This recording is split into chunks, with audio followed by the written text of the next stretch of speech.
잠시 후 여러분은 에도 시대와 막번 체제에 대해 모두 알 수 있습니다. 자, 그럼 로빈의 기록을 시작합니다.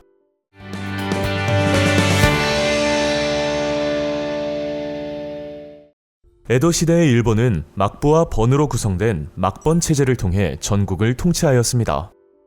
쇼군은 중앙정부와 자신의 직할지를 지배하며 정치 군사적 권위를 행사하였고, 지방의 다이묘들에게는 번이라 불리는 영지를 주어 그들의 독립적인 지위를 인정하였습니다.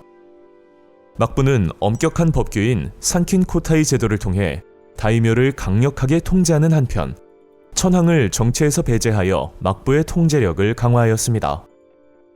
산킨코타이 제도는 다이묘들을 정기적으로 에도에 머무르게 한 제도로, 이 제도에 따라 다이묘의 가족은 에도의 인질로 머물고, 다이묘는 경년 주기로 에도와 자신의 영지에 교대로 거주해야 했습니다. 산킨코타의 행렬의 규모는 다이묘의 세력에 따라 달랐지만 일반적으로 수백 명에 달하였습니다. 다이묘는 수행 인원을 이끌고 에도와 영지를 왕복하는 데 드는 비용과 에도와 영지에서의 이중 생활비를 감당해야 했으며, 이러한 경제적 부담은 다이묘들의 재정을 악화시켜 그들의 정치적, 군사적 영향력을 약화시켰습니다. 이처럼 중앙집권과 지방 분권이 결합된 막번 체제는 봉건 체제의 특징을 가지면서도 막부가 강한 권력을 가지고 있었기 때문에 중앙집권적 봉건 체제라고도 불립니다. 이는 메이지 유신까지 260여 년간 유지되었으며 일본의 정치적 안정과 사회적 평화를 유지하는 데 기여하였습니다.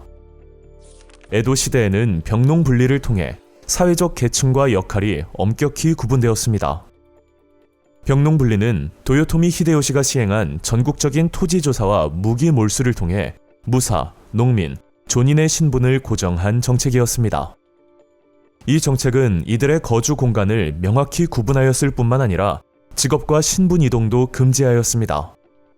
병농 분리를 통해 무사는 농촌을 떠나 다이묘의 성을 중심으로 건설된 조카마치에 거주하게 되었고, 이로써 조카마치는 군사 및 행정의 중심지 역할을 하였습니다.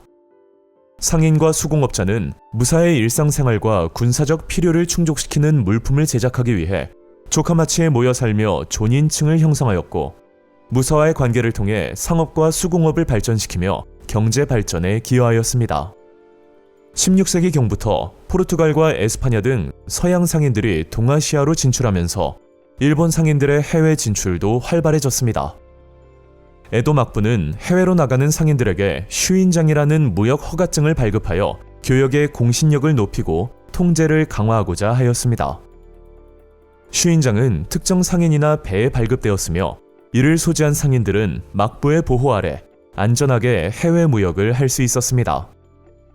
그 결과 일본 상인들은 동남아시아 각지에 진출하여 경제적 이익을 추구하였고, 동남아시아 여러 지역에 일본인 마을이 형성되었습니다. 에도 막부는 1630년대 중반에 쇄국 정책을 강화하여 크리스트교의 포교를 금지하고 사무역을 엄격히 통제하였습니다. 하지만 예외적으로 나가사키의 대지마를 개방하여 네덜란드 상인과의 교역을 허용하였습니다. 이 과정에서 네덜란드로부터 서양의 의학, 천문학, 조선술 등의 학문이 전해졌고, 이를 통해 서구의 근대 학문을 뜻하는 난학이 형성되었습니다. 특히 서양의 해부학을 소개한 해체 신서의 출판을 계기로 난학이 크게 융성하였습니다. 대지마는 1636년 기독교 포교를 금지하기 위해 나가사키 앞바다를 매립하여 만든 부채 모양의 인공섬이었습니다.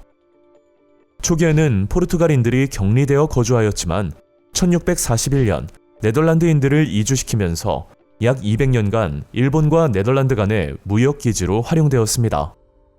일본은 대지마를 통해 서양의 물품뿐만 아니라 기술과 학문도 받아들였으며, 에도 막부는 네덜란드 상관장이 정기적으로 제출하는 보고서를 통해 국제 정세를 파악하고 이를 자국 정책에 반영할 수 있었습니다. 에도 시대에는 개간 사업으로 농경지가 확대되고, 농기구의 개량과 시비법의 발전으로 농업이 크게 발달하였습니다.